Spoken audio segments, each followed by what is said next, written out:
কোন বৃত্তের 12 মিটার দীর্ঘ একটি জ্যা, কোন বৃত্তের 12 মিটার দীর্ঘ একটি জ্যা, তাই এই 12 মিটার হচ্ছে ওই জ্যায়ের দৈর্ঘ্য, জ্যায়ের দৈর্ঘ্য। দীর্ঘ একটি জ্যা কেন্দ্র থেকে 8 মিটার দূরে অবস্থিত হলে ওই জ্যা, এই যে 12 মিটার দীর্ঘ একটা জ্যা কেন্দ্র থেকে 8 মিটার দূরে অবস্থিত, তাহলে এই 8 কি, এই 8 হচ্ছে কেন্দ্র থেকে জ্যায়ের দূরত্ব হলে বৃত্তটির ব্যাস কত, কি চাইছে বলেন। এবার নির্ণয় করতে বলছে বৃত্তের ব্যাস। কোনো সমস্যা নেই, কোনো সমস্যা নেই, যাই চাক এই টাইপের প্রশ্ন আসলে একটা বৃত্ত আঁকায় ফেলবেন আর একটা জ্যা আঁকায় ফেলবেন, এই যে, আর একটা কেন্দ্র আঁকায় ফেলবেন, এই যে। এবার কি কি দেওয়া আছে, কোন বৃত্তের 12 মিটার, কোন বৃত্তের 12 মিটার দীর্ঘ একটি জ্যা, তার মানে 12 মিটার হচ্ছে জ্যার দৈর্ঘ্য, যেটুক জ্যা কেন্দ্র থেকে 8 মিটার দূরে অবস্থিত, তার মানে এই জ্যাটা এই কেন্দ্র থেকে 8 মিটার লম্ব দূরত্ব অবস্থিত। এখানে লম্ব দূরত্ব না বললেও লম্ব দূরত্ব ধরেই অঙ্ক করতে হবে ভাইয়া।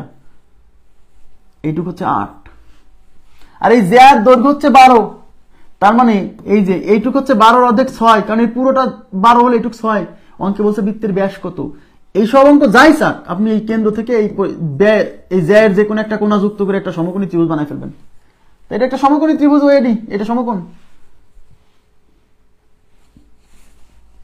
এখন এটার মান 8, এটার মান 6, তাহলে এটা কত আমরা কি করে বের করব, 3:4:5। এটাকে 2 দিয়ে গুণ করলে এটা হইছে, দেখেন এই যে 3 দুগুণী 6, 4 দুগুণী 8, তাহলে 5 দুগুণী 10, অর্থাৎ এটুকু হচ্ছে 10, এই যে 5 দুগুণী 10, বুঝছেন। এইটুকু হচ্ছে ব্যাসার্ধ, কারণ কেন্দ্র থেকে পরিধি পর্যন্ত দূরত্ব হচ্ছে ব্যাসার্ধ, তার মানে এই যে 10 বের হইছে way is equal to 10, sorry এটা হচ্ছে ব্যাসার্ধ। আর ব্যাস চাইছে, ব্যাস তো ব্যাসার্ধের ডাবল, ব্যাস কি হয় ব্যাসার্ধের ডাবল, তাহলে অতএব ব্যাস ইজ ইকুয়াল টু এই 10 কে 2 দিয়ে গুণ, তাহলে 20, তাহলে উত্তর হচ্ছে 20। তাহলে D number option is right. খুবই সিম্পল ভাই, খালি থিওরি বুঝতে হবে ভালো করে।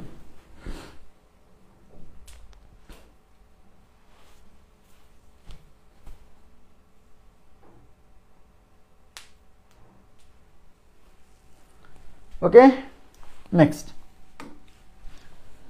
কোন বৃত্তের কেন্দ্রগামী জ্যায়ের দৈর্ঘ্য 10 সেন্টিমিটার, কেন্দ্রগামী জ্যা, বুঝেন, কেন্দ্রগামী জ্যায়ের দৈর্ঘ্য 10, এ থেকে বুঝে নিতে হবে কেন্দ্রগামী জ্যা মানে কিন্তু ব্যাস।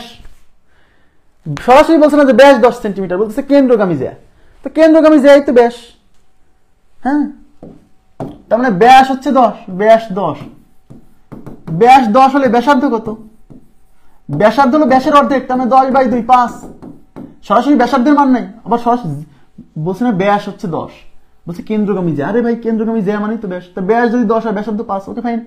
সরাসরি যে ব্যাসার্ধ দেওয়া থাকবে, দেওয়া নেই, একটু বের করে নিতে হবে।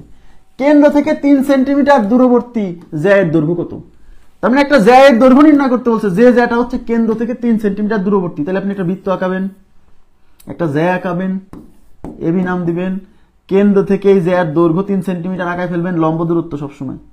আর এই কেন্দ্র থেকে এই জ্যায়ের যে কোনো একটা প্রান্ত যুক্ত করে দিবেন। আর এই কেন্দ্র থেকে এই পরিধি পর্যন্ত দূরত্ব, এটা হচ্ছে ব্যাসার্ধ, সেই ব্যাসার্ধ যে 5 দেওয়া আছে, তো এটা 3, এটা 5, তাহলে এইটুক কত।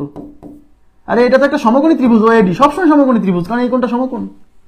তাহলে 3, 5, তাহলে কোন অনুপাতের সাথে ম্যাচ করছে, 3:4:5, তাহলে এইটুক 5, এইটুক 3, এই যে 2 বাহু মিলে গেছে, তাহলে এইটুক 4, তার মানে এটা 4, এইটুক 4 হলে এই পাশে 4, তার মানে এটা দৈর্ঘ্য হচ্ছে 4, 4, 8।